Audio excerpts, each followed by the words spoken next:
guys, welcome back to my channel. Happy day 2 of Booktober. I'm incredibly tired. So if I actually fall asleep in the process of recording this, I'm so sorry. I don't know what it is. My eyes are just like ready to fall out of my sockets. Anyway, hey! Welcome to day 2. Today we are going to talk about the many anticipated releases that I have for the month of October. Holy cow, so many books are coming out this month. I don't typically do monthly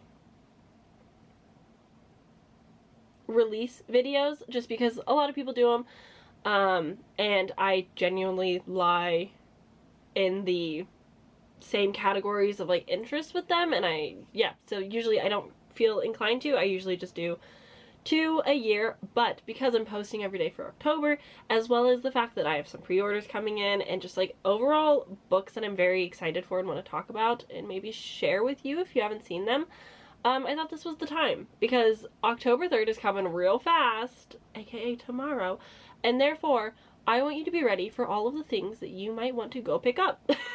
So with that said, let's just jump right in. There's going to be 2 books in this first section, which are going to be like series releases, and then the rest are all going to be first books in series / standalones in order of date that they're released. I'm so excited. Let's get into it. So the very first book that I'm going to talk about is Brandon Sanderson is releasing Secret Project number 4. No, I didn't back the Kickstarter because I hadn't read Brandon Sanderson at the time. He was so intimidating. But will I go back and retroactively buy them? Yes. Oh my god. 1, they are stunning books. They are so pretty. And 2, I have read 2 of the 3 and I really enjoyed Trust of the Emerald Sea. I thought Yumi and the Night Painter was good, but just didn't have quite the same interest to me. And I actually have plans, hopefully in October, if not November, to read the Wizard's Frugal Guide to the Handbook of something.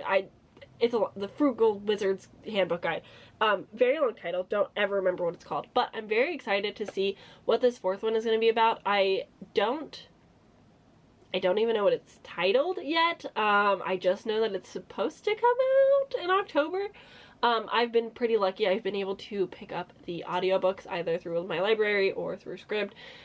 So I'm definitely excited to give this a read because I've enjoyed them so far, and so I'm excited to see what's next, what comes out. I'm enjoying this little project. I think it's been a lot of fun to just kind of see what he can come up with outside of like his typical series that kind of taken over his world. But I don't know, there's something about authors who have like expansive universes that just intrigue me. I think that there's just so many different avenues to explore this like massive world you've created. It's just so cool. And the second book that is coming out that is a part of a series, October 24th, we're jumping a little bit ahead.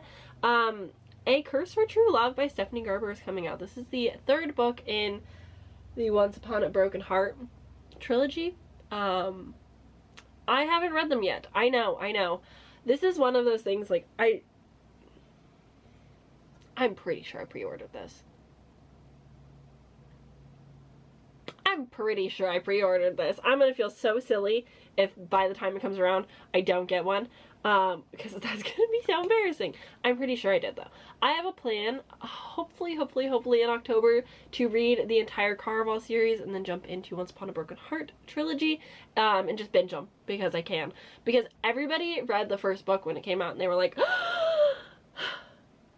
the cliffhanger, the ending, oh my god, I need the second book, and then the second book did the same thing, and I'm just like, I'll just binge them. I'll just have a really good solid time and I will just read them all together collectively. So that's kind of my that's kind of my plan. So now we can jump into the actual books that I'm so excited about just because I'm excited for them.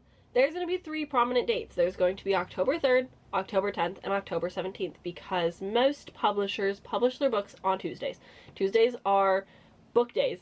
Thursdays are often sim days. It's very strange. I don't know why companies do this, but I'm here for it because it makes my life a little bit easier. So the first 2 that I for sure have pre-ordered and will be picking up hopefully this month as soon as I can. The first one being A Haunting on the Hill. This is by Elizabeth Hand. I have talked about this before in anticipated releases and so on. So I'm so excited for this one. This is like a, not, I don't really call it a continuation, but it is in canon to the Shirley Jackson's The Haunting on the Hill. No. The Haunting of Hill House. It is in canon to her story, which has never happened before. There's been a lot of retellings and reimaginings and so on and so forth, but this is canon in the same universe. I don't know why. I don't know what the like behind the scenes reason for that is, but I just know it to be true, and I think that's really cool. I believe that this is going to take place in the same house, but different characters or maybe descendants. I'm not sure. I have no idea, but I'm so excited. This cover is really beautiful. I'm really excited to get my hands on it. I have plans to read this as well as The Haunting of Hill House back to back in the month.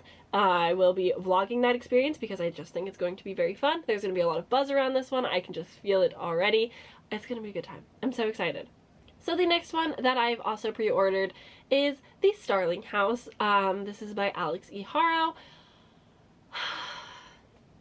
It's adult, it's gothic, it's romance, it's fantasy. I don't know a whole lot more than that. A grim and gothic new tale from author Alex E. Haro about a small town haunted by secrets that can't stay buried in the sinister house that sits at the crossroads of it all. Eden, Kentucky is just another dying bad luck town known only for its legend of E. Starling, the reclusive 19th century author and illustrator who wrote The Underland and disappeared. Before she vanished, Starling House appeared. But everyone agrees that it's best to let the uncanny house and its last lonely heir, author Starling, go to rot. Opal knows better than to mess with haunted houses or brooding men, but the unexpected job offer might be a chance to get her brother out of Eden. Too quickly, though, Starling House starts to feel dangerously like something she's never had. A home. Oh no, tragedy. As sinister forces converge on Starling House, Opal and Arthur... Oh, it's not author Starling, it's Arthur Starling. I just can't read. I'm so sorry. I'm so dumb. Opal and Arthur are going to have to make a dire choice to dig up the buried secrets of the past and confront their own fears, or let Eden be taken over by literal nightmares. If Opal wants a home, she'll have to fight for it. I'm into this. I think Alex E. Haro is fun, but this was a bit of a gamble for me to pre-order because I've tried reading The 10,000 Doors of January and I tried reading The Once and Future Witches, and I had to soft DNF both because my brain was not all there. I didn't have the brain cells to read them, but I've read the two novellas, The Fractured Fables, I believe, and I actually really enjoyed those. They're queer. The first one has disability rep. I thought they were fun. But again, they were novellas, so it's a little bit different. So this one's a bit of a gamble, but I also know this one's a little bit out of the typical scope. Like, the gothic setting is a little bit new, but I'm a little hesitant. I'm excited for this one, but I am a little bit hesitant. It will be awesome. I'll be honest. I'm also intrigued about the whole Eden thing. We'll get to that, though. Right, moving on with October 3rd releases that I'm excited for. Midnight is the Darkest Hour by Ashley Winstead. This is going to be the Literally Dead Book Club November pick. Fan voted, member voted, I don't know what we call ourselves. But this is the author who wrote In My Dreams I Hold a Knife. This one is going to be a gothic southern thriller about a killer haunting a small Louisiana town where two outcasts, a preacher's daughter, and a boy from the wrong side of the tracks hold the key to uncovering the truth. I'm very intrigued to see how this goes. I have the audiobook on hold right now, and so hopefully I like it. I should be getting it soon. I don't know. I'm a little nervous for it. I think a lot of people are more excited than I am, but I'm still going to give it a read. Another thing that makes me feel hesitant, for fans of Verity and A Flicker in the Dark.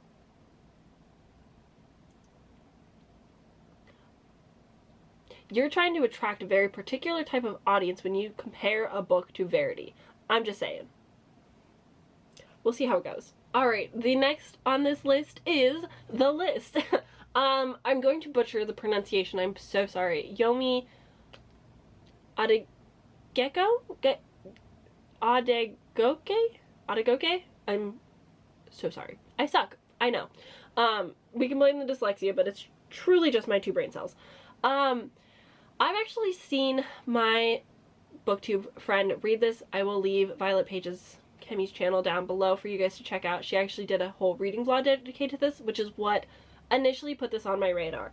This is contemporary mystery, classified as thriller. I'm not sure how thrilling it's going to get, but this is like it kind of reminds me of You're Invited, just because it's like this woman who's like got the picture perfect life, everything's going well, she's got this fiance, they're gonna get married, life is wonderful, but then the list comes out and it's kind of like Gossip Girl in a way. I don't know if you guys had this experience in high school, but there was a point in time where there was this app, and it was kind of like the burn book from Mean Girls, but it was like an app, and only you could access it if you went to that high school, and there was like multiple high schools, and like you could just like anonymously shitpost on there. Was that like a universal experience, or was that just my school? Most of the time it was fine. I don't think people were too like mean or harsh on the app, at least in my school, but like I could see how quickly that could go horribly wrong. But I do remember seeing like, I have a crush on this person, I don't like this person. I remember like I was involved in a couple of those things. It's so stressful. Anyway, off topic. I'm so sorry, I just like forgot that for a minute. I repressed that part of my high school experience. Anyway, basically this list comes out, and in the list it's like talking about like these men's wrongs, and she as a feminist is like, hell yeah, call out these shitty men, and then uh-oh, her husband's on the list, and it kind of just goes from there. I don't want to like know too much, but that's the gist that I've gotten from it. I'm intrigued to see how this goes. It's definitely something that I want to pick up. I think I put the audiobook on hold, but it's gonna take like weeks before it gets to me, which I think is fine. It's not one that's like super high on my list, but definitely one that I want to keep an eye out. It's got a 3.37 rating though right now, which is not great. I think it already came out in the UK, and that's why it's got more ratings. So it's got over 3,000 ratings. So the next on this list is The Scarlet Alchemist. What a beautiful title. And also, what a beautiful cover. Holy shit. This is the author, Kylie Lee Baker. This is the same author who wrote that duology, The Keeper of Night. Yes, it's The Keeper of Night. Okay, sorry. I just felt really good for that. Zillian's dreams of becoming a royal alchemist, of providing for her family and making alchemical gold, oh god, and gems for the wealthy to eat in order to stay young forever. But now she's trapped in her impoverished village in southern China, practicing an illegal form of alchemy to keep food on the table, resurrecting the dead for a price. Ooh. When Zillian finally has the chance to complete her imperial exam, she ventures to the capital to compete against the best alchemists of the country, and tasks she'll be lucky to survive, let alone pass. On top of that, her reputation for raising the dead has followed her to the capital, and the crown prince himself seeks out her help, suspecting an incoming assassination attempt. Ooh. The more Zillian succeeds in her alchemy, the more she gets caught in the dangerous political games of the royal family. There are monsters lurking within the palace walls, and it's only a matter of time before they and secrets of Zillian's past catch up with her. I don't know, that just sounds so intriguing. A lot of my buzzwords. I love alchemy. I love necromancy. What can I say? I like outsiders being a part of like competitions and games. It doesn't feel like the trial exams are going to be like too much of the main focus, but I do enjoy that in books. It kind of reminds me of what is that book called? The Prison Healer and the Gilded Cage. I haven't read the third book yet, but that series, it kind of has those vibes. I think this will be a little bit more mature than that, and vastly different vibes, but like similar vibes. I hope that makes sense, but I'm actually pretty excited for this, but I have no clue when I'm gonna get to it. Okay, the reason that earlier I was like, Eden, that's funny, is because of this release, Edenville by Sam Rebellion? Sorry. One, beautiful cover. I don't know if you know this about me, but I kind of have like a thing for sunflowers, especially sunflowers on horror covers. I love that. I'm thinking of the house on Abigail Lane. Beautiful. Okay, so this is an unsettling, immersive, and wildly entertaining debut novel from the exciting new voice in horror for fans of Paul Tremblay and Stephen Graham Jones. That's me. I'm so excited for this one. After publishing his debut novel, The Shattered Man, to disappointing sales and reviews, Campbell P. Marion is struggling to find inspiration for a follow-up. When Edenville College invites him to join as a writer in residence, he's convinced that his bad luck has finally taken a turn. His girlfriend Quinn isn't so sure. She grew up near Edenville and has a good reason for not wanting to move back. Cam disregards her skepticism and accepts the job, with Quinn reluctantly following along. But there's something wrong in Edenville. Despite the charming old ladies milling about Main Street and the picturesque sunflowers dotting the sidewalks, I love that, poison lurking beneath the surface. As a series of strange and ominous events escalates among Edenville and its residents, Cam and Quinn find themselves entangled in a dark and disturbing history told with equal parts horror and humor. Edenville explores the urban legends that fuel our nightmares and the ways in which ambition can overshadow our best instincts. Sam Rebellion is an exciting, sharp new voice, sure to terrify readers for years to come. I'm really excited. I kind of want to compare this already more to Keelan Patrick Burke, potentially. I don't know. That's just where my brain is connecting dots, but I'm really excited for this. I think it is going to be so fun. It just, like, it has my buzzwords. It's right up my alley. Sunflower, small city horror. Yes. So, continuing still, October 3rd, I know, we've got When Ghosts Call Us Home by Katya de Becerra.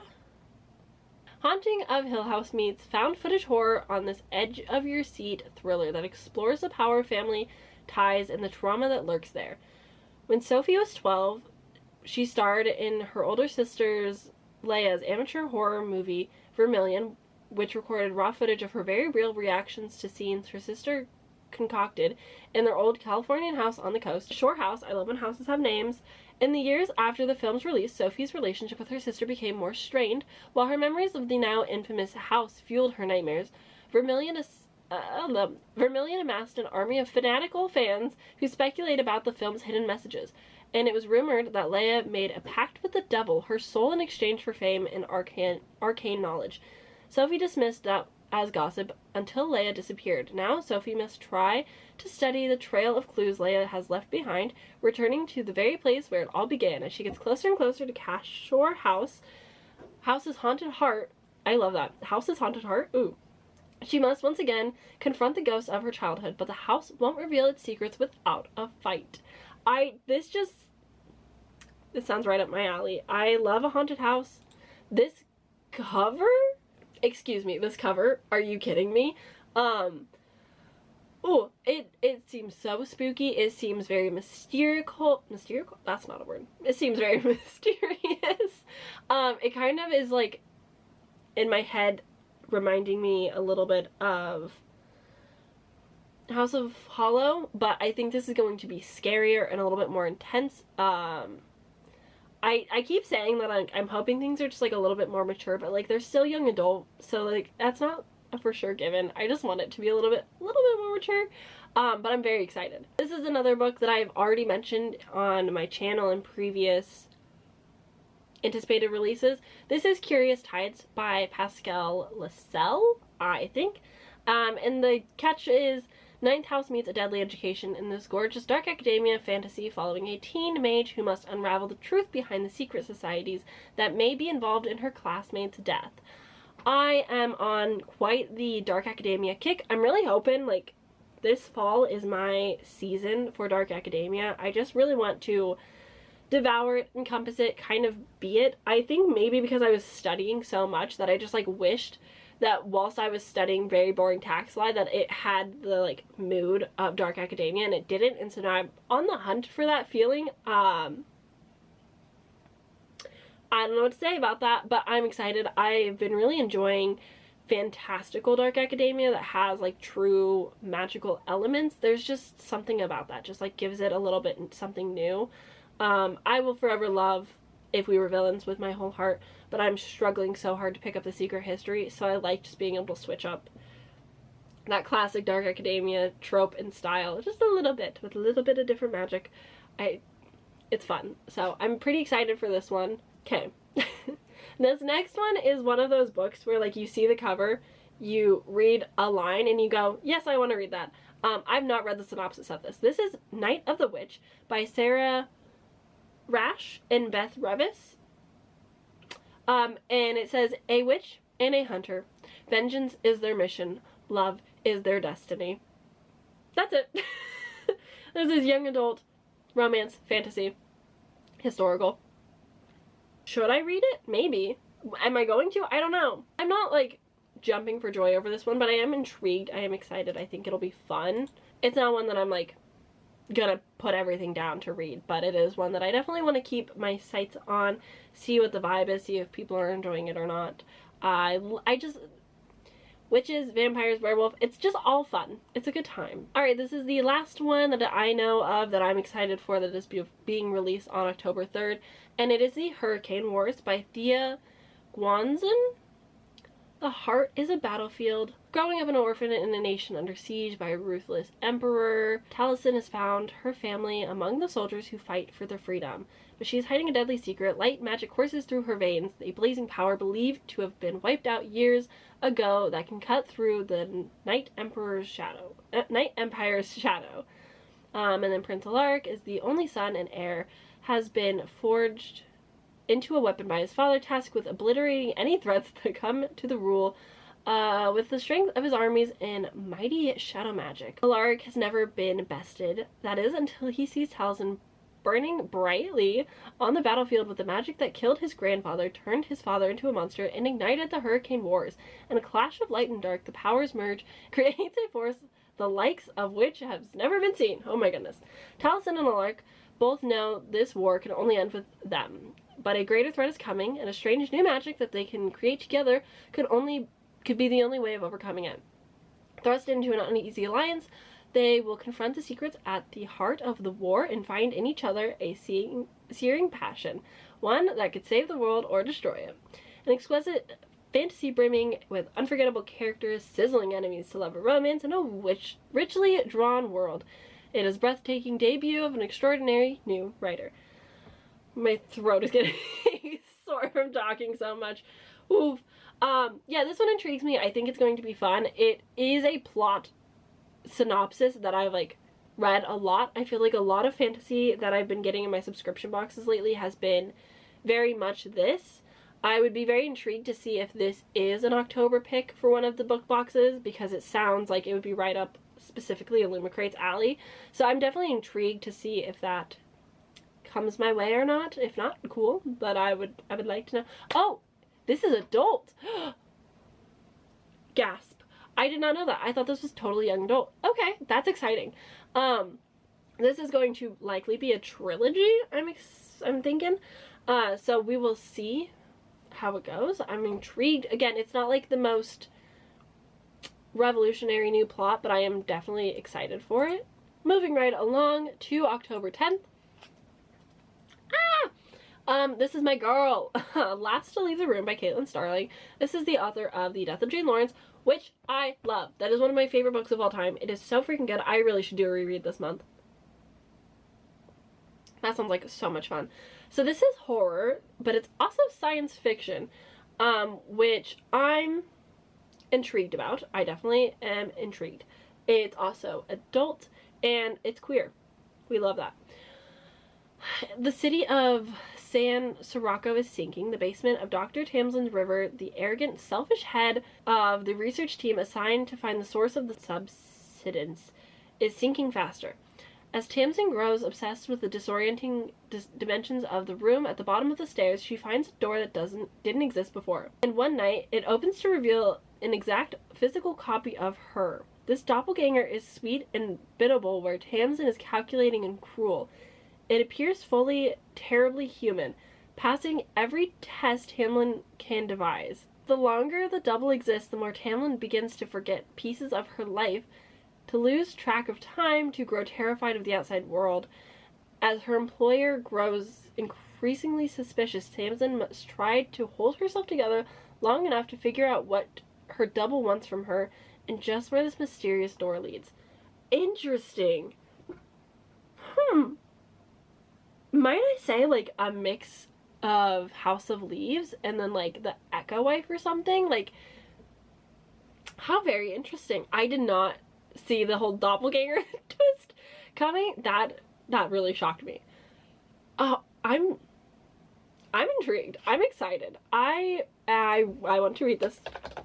I really enjoyed The Death of Jane Lawrence, so I just, like, have faith and hope in Caitlin Starling at this point. I actually have one of her backlist books, audiobooks on hold, so I'm gonna give that a read. And it is also science fiction horror, so I'm very intrigued. Science fiction horror is not a horror that I typically step foot into. I'm more of like a fantastical horror, speculative, the whole like time travel, doppelganger, that kind of stuff I don't typically touch, but I'm very, very intrigued. Oh my god. Last one for October 10th. This is The Night Hunt by Alexandra Christo. This is the author of To Kill a Kingdom, but this is a dark fantasy romance about a monstrous girl who feeds on fear and the god-cursed boy who falls in love with her. Beautiful cover. Oh my god. I'm obsessed with this art. This is beautiful. I don't want to read the synopsis. I want to go into this one pretty blind. I'm so excited. There's just something about it. What does it mean? How much, like, if you're cursed by the gods, how much are the gods gonna play a role in this? So many questions, so much intrigue. I'm excited for this. I think it's gonna be fun. And again, I'm obsessed with this cover. This is maybe one of my most favorite covers that I've seen from this year. It's just, she's so pretty, and those colors, and there's a little, I don't know. I'm into it. What can I say? I'm here for it. Alright, another one. This is a book that I have, of course, pre-ordered. It comes out October 17th. This is Adrienne Young's newest book. Also, The Drift comes out. That's like a novella connected to the Fable series. I think that comes out this month. I'm excited for that. Anyway, The Unmaking of June Farrow. This is adult, and I have not yet read Spells for Forgetting, which is her adult debut. I want to go into this very blind because I did pre-order it. I do have plans to pick it up, hopefully sooner rather than later, but I do want to shout out the fact that, like, I'm excited. This was a Book of the Month option for October, as well as the Starling House. So if you have Book of the Month or you're wanting to try Book of the Month, this might be the time if these two books intrigue you in any way. I'm so excited. This is a fantasy, magical realism, mystery. I'm maybe a little on like the nervous side for this just because I really love Adrienne Young's young adult. And I'm so happy for her moving into adult and enjoying that shift. But I still like those characters in that world, so I'm a little nervous, just a little nervous. Okay, this next one I've not read the synopsis of. This is Lilith by Nikki Marmory, and in the tradition of Madeline Miller and Claire North, Lilith is the story of the first woman who was ever expelled from paradise for disobedience, and this retelling of a Hebrew myth that justified and explained women's subjection to man. Lilith will have her revenge however long it takes. In the Garden of Eden, at the beginning of time, an outrageous lie was born that women are inferior. I'm so excited. Inspired by ancient myths and suppressed scriptures, Lilith is the thought-provoking and ambiguous novel of the evocative literary voice and the triumphantly engaging heroine. I'm very intrigued. I can feel the rage just boiling already because I know it's going to be frustrating, but I know it's going to be satisfying. I hope that makes sense to you. Lilith and Adam are equal and happy in the Garden of Eden until Adam decides Lilith should submit to his will and lie beneath him. She refuses and he is banished forever from paradise. Yeah, this is what I need in my life. I'm very, very excited. Very nervous, but very excited. Alright, this next one I'm actually going to be reading fairly soon. It comes out October 31st. Does that mean? Okay. I forgot. I didn't mention October 31st, Halloween. Sorry. Important date. Halloween. There's 2 books that are on my radar being released, one of which I actually have an arc for. This is What the River Knows by Isabel Ibanez. I will be reading this next week, hopefully. I've been working on a behind the scenes like arc reading vlog, and this is going to be like the prominent star because this is the one that hasn't been released yet. So, my goal is to beat the publishing date to read this before it comes out, so I can actually like properly review an arc like you're supposed to. I don't know exactly what this is about, but I know that the like little catch is the mummy meets death on the Nile in this lush, immersive historical fantasy set in Egypt, filled with adventure, a rivals to lovers enemy, and a dangerous race. So I'm very intrigued. We'll see how it goes. I've not been having great luck whatsoever with NetGalley in my options and my picks, so I'm a little bit nervous for that. But this is the same author who wrote Together We Burn, which I do have on my shelves. It was a pick for Owl Crate, I want to say, and I have not read it yet, but I am intrigued and I would like to. So I definitely want to mention that. I will be reading it soon. I will keep you guys updated on my thoughts and opinions if you care. If not, pick it up yourself if you're interested. I also am like hesitant because like I don't read Agatha Christie because I don't like mystery. So like that part also has me a little like, we'll see. Okay, this is the last one that I have to mention. This is The Reformatory by Hinenarive. I'm sorry. Words are hard and names are harder. I'm so sorry. Anyway, a gripping page-turning novel set in Jim Crow, Florida that follows Robert Stephen Jr. as he's set to a segregated reform school that is the Chamber of Terrors, where he sees the horrors of racism and injustice for the living and the dead. I don't want to read the synopsis. This is one that I definitely would rather go into with very little knowledge, because that's how I prefer my horror, to be honest. This is historical, it is adult, and it is horror, as I mentioned. I'm intrigued. This was an option for Literally Dead Book Club's November pick that like everyone got to vote on, and this is one of the options, and so it's one that I'm intrigued in, but I don't think it's one that I'm going to pick up close to the release date. I think I'm going to give it a little bit of time to settle to see what the masses think of it before I pick it up, just because it is one of those stories that I think is very important and very hard-hitting, but also one that might fall flat. I will listen to some reviews before I pick it up. Right now it's pretty good standing. It's got 111 ratings and it's sitting at a 4.57, which is promising. Because there's definitely been some new releases with that same amount of ratings, like ARC readers and stuff, that aren't giving it high ratings. So this one, that's a good sign. I'm excited. 65 reviews in total. So, but those are all of the anticipated releases for this specific month that I'm excited about or keeping a very close eye on with my radar. There's just always so many good books coming out, and it's impossible to keep up with all of them and to read all of them, so I'm definitely excited to see what other people think and if they're worth my time or not, because oh my gosh, it is so hard to decide which releases are important. Right now, let me look. Currently sitting on my 2023 anticipated release shelves is 102 books, and of those, I've read 18. Oh my god! Heartstopper got its cover. Ah! So sorry. Off topic, derailed. Oh my god. Heartstopper's, oh my god, it's so cute. Okay. I'm crying. Anyway, I'm gonna go now. I just saw the Heartstopper cover and now I'm really excited, but that's not until December, so we're not gonna talk about it here. Anyway, a happy day too. I'm so excited for any spooky books to pick up. I'm very excited to get scared. If you have like good horror recommendations of like books that might actually like scare me a little bit, I would be very intrigued to know, because I don't easily get scared from books, and I would like to this year. I think that's my goal. We'll see how that goes though. But those are the ones that I'm keeping my eye on, ones that I'm interested in. Let me know down below if there's any that I missed that you are like so stoked for this October that I probably should keep an eye on as well. Let me know in the comments. Give this video a like, subscribe. I'm posting every day in Booktober. I'll eventually probably stop saying that. I don't know. We'll see. But anyway, I'll see you guys tomorrow for day 3. Bye!